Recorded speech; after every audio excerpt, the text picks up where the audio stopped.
Immigration attorneys who represent clients in removal proceedings will tell you something that most people find surprising. In a significant percentage of their cases, the legal situation their client is in at the time they call for help is substantially worse than the legal situation their client was in before the ICE encounter began.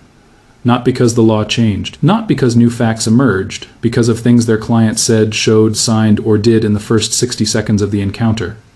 Things that transformed a situation that might have been manageable into one that was nearly or completely unwinnable. This is not a criticism of the people who made those mistakes. They were afraid. They were surprised. They were operating on instincts that work perfectly well in every other context of their lives. Be cooperative, be transparent, show you have nothing to hide. And those instincts in this specific legal context worked against them. The 5 mistakes in this chapter are not hypothetical. They are drawn from the documented experiences of families across the country in 2025, and from the accounts of immigration attorneys who have spent the past several years explaining to clients, after the fact, what went wrong. Each mistake has a name, a mechanism, and a consequence, and each one has a specific alternative, a thing you can do instead that costs you nothing and protects you significantly. Mistake 1. Opening the door. This is the most common mistake and the one with the most immediate consequences. It is also the one that people feel most strongly justified in making because not opening the door to law enforcement feels to most people like something only guilty people do.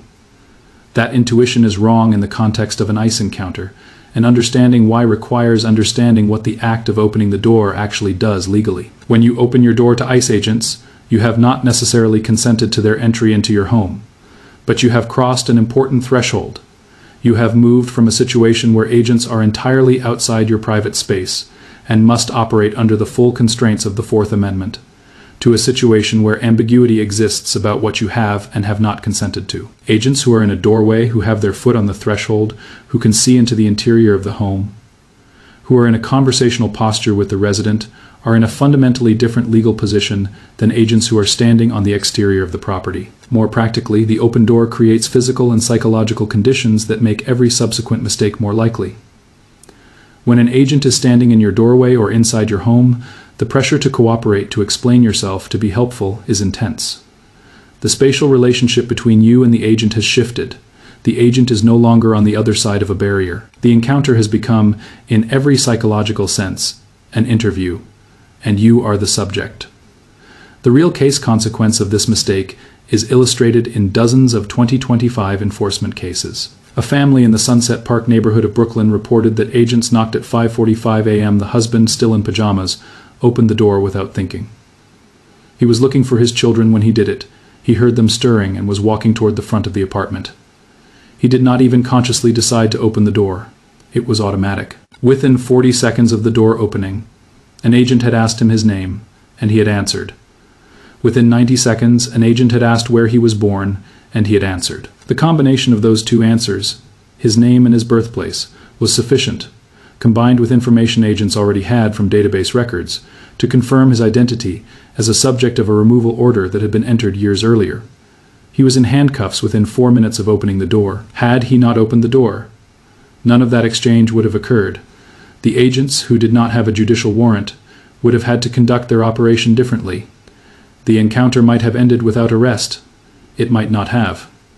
But the decision that made it certain was the door. What to do instead? Do not open the door. Speak through it. Ask if they have a judicial warrant signed by a judge. Ask them to slide any documents under the door or hold them up to a window. State clearly that you do not consent to entry. Repeat as necessary if they have a judicial warrant. They will tell you, and you will have no choice but to open. If they do not, the encounter must proceed on very different terms. Mistake 2, answering questions without an attorney you already know, from Chapter 2, that you have the right to remain silent. This mistake is not about not knowing the right, it is about not exercising it, and about the specific psychological traps that cause people to start talking when they should not. The most common trap is the identification trap. An agent asks your name, you give it. This feels harmless, like the absolute minimum you must provide, like something only an absurdly uncooperative person would refuse. In many contexts, it is harmless.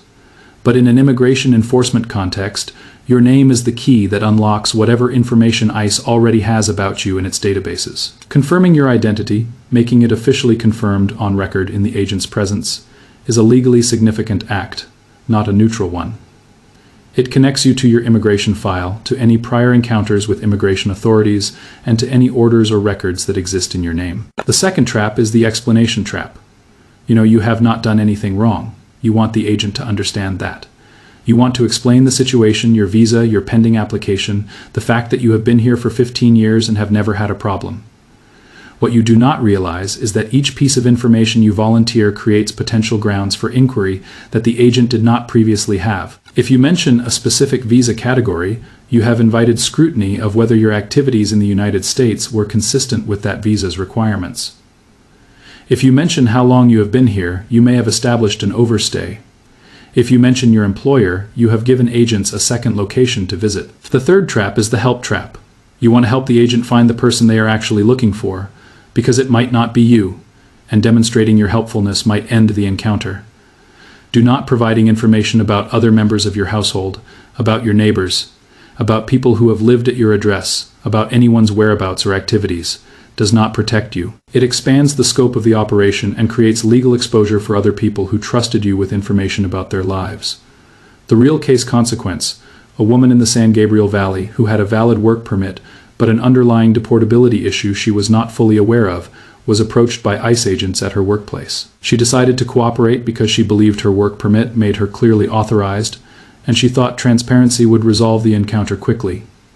She told agents her full name, her date of birth, her country of origin, and the fact that her work permit was based on a pending application.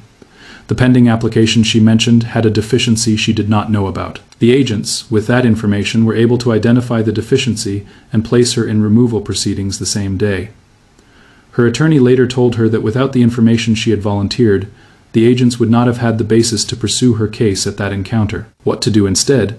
Your complete response to every question in an ICE encounter, other than a request for a judicial warrant, is "I am exercising my right to remain silent. I want to speak with my attorney." Hand them the Know Your Rights card from your wallet. Say nothing else. Mistake 3. Consenting to a search. ICE agents will sometimes ask for consent to search your home, your vehicle, or your personal belongings. They may ask in ways that sound more like announcements than requests. They may say, "We are going to look around," rather than "May we look around." They may begin moving through your space in ways that assume consent rather than request it. You have the right to refuse consent to search clearly and explicitly. The refusal does not give the agent grounds to search. The refusal cannot be used against you. The refusal is your right, and exercising it costs you nothing if you have nothing to hide, and protects you significantly if there is anything in your home, your vehicle, or your personal belongings that you would not want agents to examine without the involvement of an attorney. The search consent mistake frequently compounds the door mistake. The door opens, agents are inside, and then they ask whether they can look around. The resident, who has already let them in and who feels committed to the cooperative posture they have adopted, says yes. A search that might have required a judicial warrant, and that might therefore have required the government to establish probable cause to a judge, instead occurs on the basis of informal consent. The real case consequence: a family in Flushing consented to a search when asked by agents who were already inside their apartment. During the search, agents located documents that included correspondence from an employer that established the resident was working in a capacity inconsistent with their visa status. Those documents became the evidentiary foundation for a removal proceeding. The attorney who later represented the family identified the consent to search as the single decision that most changed the outcome of the case. What to do instead? I do not consent to a search. Say it directly. If agents search anyway, do not physically resist. Obstruction creates criminal liability that is separate from and worse than the immigration issue. But say clearly and audibly, so it is on any recording that may exist: I do not consent to this search. Your attorney will be able to use that statement. Mistake 4. Producing documents without legal guidance. You have documents. You have them because having documents is generally a sign that your situation is in order. Your impulse when confronted with agents who seem to be questioning your status is to produce those documents and let them speak for themselves. The problem is that documents, like verbal statements, can establish things you did not intend to establish, can create questions you did not intend to raise, and can confirm information that agents were not previously certain of. A passport from your country of origin confirms your nationality and identity in ways that may be helpful to the government's case and not to yours. An expired visa in a passport establishes the date your authorized stay ended and the duration of any overstay. A work authorization document tied to a pending application reveals details about that application that agents may not have had. Even a document that clearly establishes lawful status may, if examined by an agent looking for discrepancies, reveal a technical issue that then becomes the basis for further inquiry. This does not mean you should destroy documents or that having documents is dangerous. It means that the decision about which documents to produce, to whom, in what context, and at what stage of a legal proceeding is a decision that should be made with legal guidance, not made on the doorstep at 6 in the morning under pressure from an agent who is asking for your papers. There is one important exception. If you are a U.S. citizen and you have your passport or other proof of citizenship immediately available, presenting it clearly and immediately may be the fastest and most effective way to end an encounter. The citizenship question is categorically different from the immigration status question, and the citizenship documentation is categorically different from immigration documents. But even in this scenario, the presentation of citizenship documentation should be accompanied by the statement, "I am a U.S. citizen. I have nothing further to say without my attorney present." What to do instead? Do not produce documents in response to a doorstep demand. Without first consulting your attorney, if agents have a judicial warrant that specifically requires the production of certain documents, your attorney can guide you through that process. At the door, without a judicial warrant, you are not legally required to produce immigration documents on demand. Mistake 5. Signing voluntary departure or other documents under pressure. This is the mistake with the most permanent consequences, and it is the one that happens most often in the hours after an arrest, rather than at the doorstep. But it is discussed here because the disposition toward compliance and cooperative paperwork that leads people to sign enforcement documents is the same disposition that leads to the door. Opening and question answering mistakes earlier in the encounter. Voluntary departure is a formal immigration procedure in which a non-citizen agrees to leave the United States at their own expense, in exchange for avoiding a formal order of removal. It sounds like a more dignified option than a forced deportation, and it is sometimes presented by agents or detention officials as the faster, easier path out of detention. What is frequently not explained clearly in the moment of signing is that a voluntary departure agreement, once executed, creates significant restrictions on future immigration benefits, and that a violation of the voluntary departure terms, for example, failing to leave by the agreed departure date, converts the agreement into a 10-year bar on certain immigration relief. More fundamentally, signing any document in a detention context without an attorney present is a decision made under conditions of extreme duress, with incomplete information, at a moment when the person signing is at their most psychologically vulnerable. Beyond voluntary departure, individuals in detention are sometimes presented with other documents, stipulated removal orders, withdrawal of application for admission, waiver of rights forms that carry severe and permanent immigration consequences, and that are sometimes signed without the signer fully understanding what they are agreeing to. Language barriers compound this problem enormously. A document explained in English to a Mandarin speaker who is exhausted, frightened, and separated from their family is not a document that has been meaningfully consented to. The real case consequence: a restaurant worker in the Houston Chinese community, detained in a 2025 workplace operation, was told by a detention officer that signing voluntary departure paperwork would get him out of the facility within a week, and that he could sort out his immigration situation from China. He signed. The departure agreement specified a departure date 30 days out. He was released, consulted an attorney, and discovered that he actually had a viable pathway to relief through a family petition that his employer had never filed. But by the time he understood this, the voluntary departure clock was running. His attorney was ultimately able to address the situation, but at significant cost and with much greater difficulty than if he had simply not signed the document.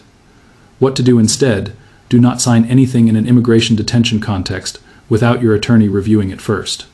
The phrase you need is, "I will not sign any documents until I have spoken with my attorney." Say it. Repeat it. Mean it. No matter what the detention officer implies about the consequences of not signing, no matter what timeline they suggest, no matter how much they frame the document as being in your interest. Nothing you sign in detention will make your situation better if you sign it without legal guidance. Many things you sign will make it significantly worse. Looking across all 5 mistakes, the pattern is consistent. Each one is the product of applying normal, reasonable, socially functional instincts. Open the door, answer questions, be transparent, produce your credentials, sign the paperwork, in a context where those instincts work against you. The ICE enforcement context is not a normal social context. It is a specific legal encounter governed by specific rules that are designed from the government's side to facilitate enforcement. The rights you have in that context exist precisely because the encounter is adversarial in a legal sense, even when it is conducted politely. Treating it as an adversarial legal encounter calmly without hostility, but with full assertion of your rights, is not suspicious behavior. It is the legally appropriate behavior that any attorney would advise. The families who fare best in ICE encounters are not the ones who know the most about immigration law. They are the ones who know and practice three things: do not open the door, do not answer questions, and do not sign anything without an attorney. 3 sentences, practiced until they are automatic, applied without exception in the first 60 seconds. Everything else, the legal strategy, the court arguments, the applications for relief, can be built on top of a foundation where those 3 things were done right. Very little can be salvaged from a foundation where they were done wrong.